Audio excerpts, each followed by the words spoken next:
Bro, lo udah tahu video yang belakangan ini viral? Lu punya duit, lu punya kuasa. Oke. Tapi buat gue enggak. Gue nggak punya, ibaratnya gue nggak bermateri. Lawan orang yang bermateri, bisa jadi gue menang. Soal pemikiran. Gitu. Udah tenang lu, nggak usah mikirin cuan sama gue. Tai. Lu remehin gue. Tenang bro, gue nggak bikin video ini buat ikutan ngetawain apalagi ngehujat. Gue di sini mau ajak lu fokus ke satu hal, di mana sang narasumber yang namanya Bro Bayam Sore bilang gini, lawan orang yang bermateri bisa jadi gue menang soal pemikiran. Nah, di sini gue mau kasih tips, gimana biar pemikiran lo itu bisa menghasilkan sesuatu yang nyata buat lo, khususnya bisa kasih keuntungan materi atau cuan, biar pemikiran lo bisa juga mengangkat derajat ekonomi lo, gak cuma sekedar hilang jadi obrolan warung kopi. Oh iya, cerita dikit. Dari kecil, dari SD sampai SMA, gue deket banget bro sama diskusi mahasiswa kayak gini. Bapak gue dulu dosen sekaligus seniman yang punya sanggar teater di rumah, yang hampir tiap hari ngelatih teater, drama, baca puisi. Habis itu diskusi sama mahasiswa tadi di rumah. Mahasiswanya juga mahasiswa-mahasiswa seni, filsafat, dan teater di Jogja pula. Diskusinya jauh lebih idealis dan absurd dari diskusi Bro Bayam Sore di video yang viral ini. Semua dibahas ngalor ngidul, mulai dari konspirasi global sampai gosip tetangga. Bisa seharian, dari sore sampai subuh, ngobrol nggak ada habis-habisnya. Gua amati bro, dari murid-murid bapak gua tadi, ada mahasiswa yang bisa sukses, punya materi, jadi orang karena pemikirannya. Tapi ada juga yang seumur hidup, sampai tua, cuma gitu-gitu aja. Tenggelam, terlena sama pemikirannya sendiri, tanpa pernah bikin karya yang berarti. Khususnya buat lo yang sekarang sedang kuliah atau berencana akan kuliah, gua nggak mau. Lo terjebak, cuma jadi orang yang sibuk berpikir, tapi nggak bisa menolong diri lo sendiri. Gimana biar ini nggak terjadi? Pertama, pemikiran lo wajib ada gunanya dan bisa diterapin dengan mudah sama banyak orang. Jadi, lo nggak cuma mikir buat diri sendiri, tapi juga mikir buat orang lain. Gampangnya, pemikiran lo itu bisa jadi solusi buat masalah banyak orang. Bukannya justru nambahin masalah dan bikin orang jadi makin bingung. Lihat nggak bro? Pemikiran-pemikiran yang sukses, yang terus kemudian lahir, jadi sesuatu yang besar dan cuan. Itu idenya sederhana. Contohnya Gojek, Uber, Grab, awalnya cuma tentang nyediain jasa ojek. Facebook, Instagram, Twitter, TikTok, awalnya cuma tentang komunikasi, ngobrol. Indomie, mie sedap, cuma tentang makanan instan yang murah meriah.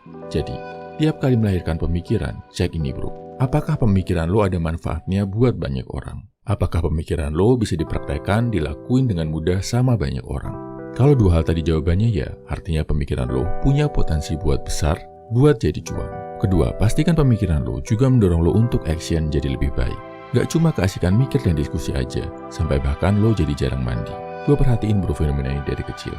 Mahasiswa pemikir yang jarang mandi, kebanyakan pemikirannya itu cuma jadi dialog kosong gak guna bro. Tapi mahasiswa yang disiplin, action, bertindak, kebanyakan sukses dengan pemikirannya. Coba lihat, Sohoki, Frans Magnisuseno, Rocky Gerung, penampilannya rapi dan enak dilihat bro. Begitu juga Marcus Aurelius, Friedrich Nietzsche, Jordan Peterson, dan sederet tokoh filsuf lain. Mulai dari zaman Yunani kuno sampai modern, mereka itu disiplin, tertata, bisa jaga badan dan penampilan bro. Omong kosong, kalau lo mikir, diskusi tentang etika berpolitik, jadi pejabat yang bersih, sedangkan lo sendiri sebagai mahasiswa nggak punya etika. Nilep duit SPP kiriman ortu, kalau ujian nyontek, sering nitip absen, itu pun masih nggak lulus-lulus. Percuma, lo punya pemikiran bagus tentang high value man, paham banget konsep dan teorinya, tapi lo sendiri nggak olahraga, nggak disiplin, nggak mau belajar, cuma asik komen. Pada akhirnya, cuma jadi omong kosong bro. Jadi, kalau mau pemikiran lo jadi sesuatu yang produktif, bisa ngasilin cuan, cek bro, pemikiran lo itu bisa nggak bikin lo action? Dan apakah setelah ngelakuinnya, lo jadi lebih baik? Kalau lo aja malas action, malas ngelakuin pemikiran tadi, ya jangan harap pemikiran lo akan jadi besar. Ketiga, dokumentasikan pemikiran lo dalam bentuk karya. Mau itu buku, video, vlog, website, jurnal, karya tulis, penelitian ilmiah. Yang penting, jangan sampai pemikiran lo cuma berakhir di warung kopi atau markas simpunan. Hilang menguap, barengan sama asap rokok dan kopi yang udah habis diminum. Jangan sampai juga pemikiran lo hilang gitu aja, tenggelam di kolom komentar video atau postingan orang lain. Sayang banget bro.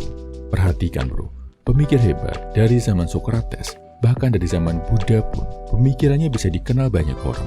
Bukan cuma karena diomongin, tapi juga karena didokumentasikan, ditulis, terus disajikan lagi dalam bentuk buku.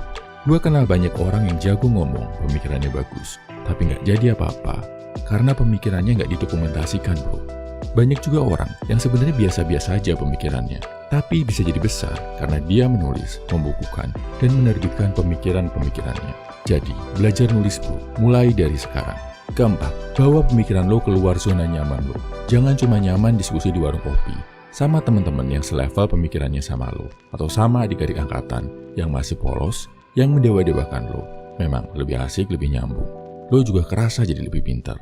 Tapi, ini cuma masturbasi mental bro, gak akan bawa lo kemana-mana. Coba lihat, filsuf Yunani kuno sampai pemikir zaman modern, mereka bisa dikenal sejarah karena membawa pemikirannya ke pemerintahan, ke orang-orang yang punya power. Gak nyaman, gak enak, bahkan ada yang sampai dimusuhi dan dipenjara sama penguasa. Tapi itu tadi, kalau mau pemikiran lo jadi cuan, jadi sesuatu yang mengangkat derajat lo, pemikiran tadi wajib diuji, didebat, dan diserang dulu sama orang lain. Minimal jadi karya yang bisa dilihat dan dinilai oleh publik. Jadi, jangan keasikan ngobrol, diskusi di situ-situ aja. Tantang diri lo, naikin level lo, sekaligus bangun koneksi. Kesimpulannya, kalau mau pemikiran lo bisa menghasilkan cuan, melahirkan keuntungan materi yang berguna buat hidup lo, lakuin 4 hal ini. Pertama, pemikiran lo wajib ada gunanya buat orang lain. Kedua, harus bisa mendorong lo buat action jadi lebih baik. Ketiga, jangan cuma diobrolin, tapi juga dokumentasikan dalam bentuk karya, terutama karya tulis. Keempat, bawa pemikiran lo ke lingkungan yang lebih kritis, levelnya lebih tinggi, di luar zona nyaman lo. Gua percaya bro, pemikiran lo bisa membuat bangsa ini jadi lebih kuat. Salam Evoluman, semangat bro.